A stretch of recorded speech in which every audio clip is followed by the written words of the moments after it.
Thank you. Sit down. Thank you, sir. তোমরা বাড়ি থেকে বিদ্যালয়ে আসার সময় রাস্তায় কি কি দেখতে পাও বলো তো? বলো। কুকুর, মুরগি। আচ্ছা, বসো, তুমি বসো। এবার স্নেহা বলো তো তুমি। গরু, ছাগল, মুরগি। বাহ, ভালো হয়েছে। এবার বসো তুমি। শিয়াল দেখতে পাই। বাহ, শিয়াল দেখতে পাও, খুব সুন্দর। বসো। আচ্ছা, তোমরা যে পশুগুলো দেখলে এই পশুগুলোর মধ্যে তোমরা বলো তো কোন পশুটি সবচেয়ে চালাক? শিয়াল। শিয়াল। বাহ, যাই শিয়াল বলেছো, কিন্তু দেখো তোমার এই শিয়াল কিভাবে বোকা হয়ে যায়। ঠিক আছে, তোমার শিয়ালের চেয়েও কিন্তু চালাক পশু রয়েছে, যেটা আমরা আজকে গল্পের মাধ্যমে আমরা জেনে নেব। বসো। এক বাড়িতে, আমাদের গ্রামের বাড়ি, সেই বাড়িতে দুজন বৃদ্ধ এবং বৃদ্ধা বাস করে। সে কি পুষতো? একটি ছাগল পুষতো।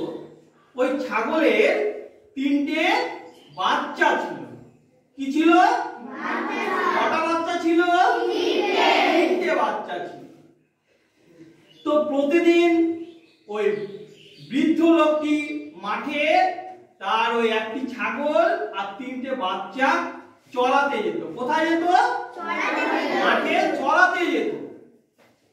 চড়াতে যখন যেত, ছাগলগুলো এবং ছাগলের ছানাগুলো যখন চড়তো, এমন সময় শিয়ালের নজর পড়ে যায়। নজর পড়ে গিয়ে ও মনে মনে তখন ভাবতে লাগে যে বাহ, এত সুন্দর চেহারা ছাগলটা, যদি ওর মাংসটা আমি খেতে পেতাম না তাহলে কতই না ভালো হতো। আরাম করে আয়েশ করে আমি খেতাম। সে মনে মনে ভাবে। ভাবতে ভাবতে একদিনকে প্রচন্ড পরিমাণে বৃষ্টি হচ্ছে। তখন ওই বৃদ্ধ আর বৃদ্ধা ছাগলটা তার ছাগলের ঘরে রেখে ঘুমিয়ে গেছে। শিয়াল তো মনে মনে ওর একটাই চিন্তা রয়েছে যে ওই ছাগল ছানাগুলো আমায় খেতে হবে। ওর বাড়ির পাশে ও পাক দিতে থাকে।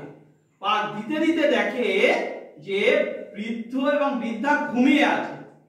তখন ও কি করে? ওই ছাগলের ঘরে শিয়াল ঢুকে পড়ে। কি করে?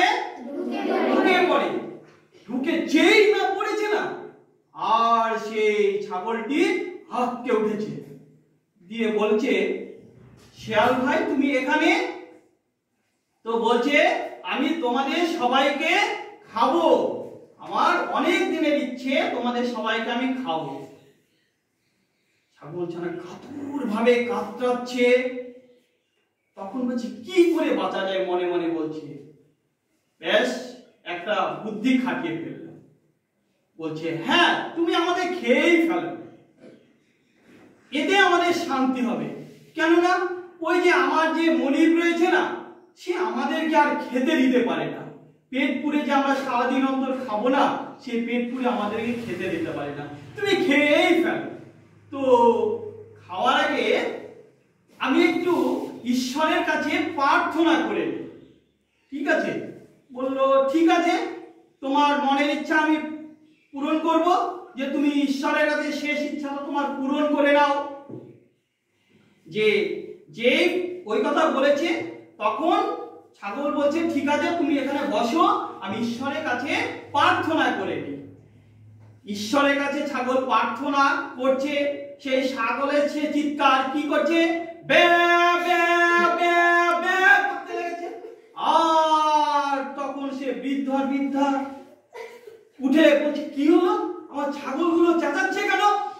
উঠে বৃদ্ধ আর বৃদ্ধা দেখছে শিয়াল বসে রয়েছে। তখন বৃদ্ধ আর বৃদ্ধা বলছে, দাঁড়া, তোর মজা দেখাচ্ছি। ওই যে ঘর থেকে একটা বড় লাঠি নিয়ে শিয়ালকে একবার দুম দুম করে একদম মারতে লাগে। আর শিয়াল বলছে ওরে বাবারে লেজ ঘুরে শিয়াল পালিয়ে গেল। তাহলে যাই বলে তো এই গল্পে তোমার কোন পশুটি চালাক বলে প্রমাণিত হলো? গুড, তাহলে ছাগল ছানা। তোমার শিয়াল তাহলে এখানে বোকা বানিয়ে গেল। কেমন লাগলো তোমাদের গল্পটি? তোমরা সবাই প্রতিদিন নতুন নতুন এরকম গল্প শুনতে পাবে। তোমরা প্রতিনিয়ত বিদ্যালয়ে আসবে, ঠিক আছে? তাহলে আজকের মতো আমরা সবাই আসি। Thank you.